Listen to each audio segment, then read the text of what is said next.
Hey guys, get ready with my mommy today. మామీ అంట మామీ foreign లో పుట్టినావు నువ్వేమన్నా నా గాల్దియానికి ఈయనొక్కడ సాలబ్బా. తల్లి బిడ్డలకి ఏం పని మరి ఎప్పుడు రెడీ అయితేనే ఉంటారు ఫంక్షన్ ఉన్నా లేకపోయినా సాలే అయ్యా, ఆడవాళ్ళకి ఫంక్షన్ ఉన్నా లేకపోయినా రెడీ అవ్వడం అంటే చాలా ఇష్టం. నిజమే కదా?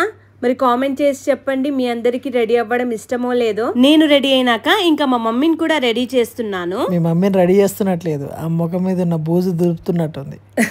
మా వారిని వాయిస్ ఓవర్ ఇవ్వమంటే ఎక్కలేని పగంతా తీర్చుకుంటూ మమ్మల్ని అయితే రోస్ట్ చేస్తున్నారు. ఆరెంజ్ హాఫ్ సారీ పైకి పింక్ బ్యాంగిల్స్ కాంట్రాస్ట్ గా వేసాను. ఎలా ఉన్నాయో కామెంట్ చేయండి. నెక్స్ట్ మా మమ్మీకి కూడా నెక్స్ట్ సెట్ చేసేసాను. తర్వాత నేనైతే మా మమ్మీ గ్రీన్ ఇయర్ రింగ్స్ వేసుకుంటున్నాను. నేను మా మమ్మీ ఇలా అయితే రెడీ అయ్యాం. ఎలా ఉన్నామో కామెంట్ చేయండి. సేమ్ దయ్యంలానే ఉన్నారు. సాల్తీగా మస్తు ఎక్కువైంది. నేను మీకు ఒకటి చెప్పడమే మర్చిపోయాను. ఈ బ్యూటిఫుల్ హాఫ్ సారీని నిహారిక కలెక్షన్స్ అనే ఇన్స్టాగ్రామ్ పేజ్ లో పర్చేస్ చేశాను. చాలా ట్రస్టెడ్ అండ్ 100% జెన్యూన్ పేజ్. చాలా కలెక్షన్స్ అవైలబుల్ గా ఉన్నాయి వాళ్ళ దగ్గర. మీకు కావాలనుకుంటే వాళ్ళని కాంటాక్ట్ అవ్వండి.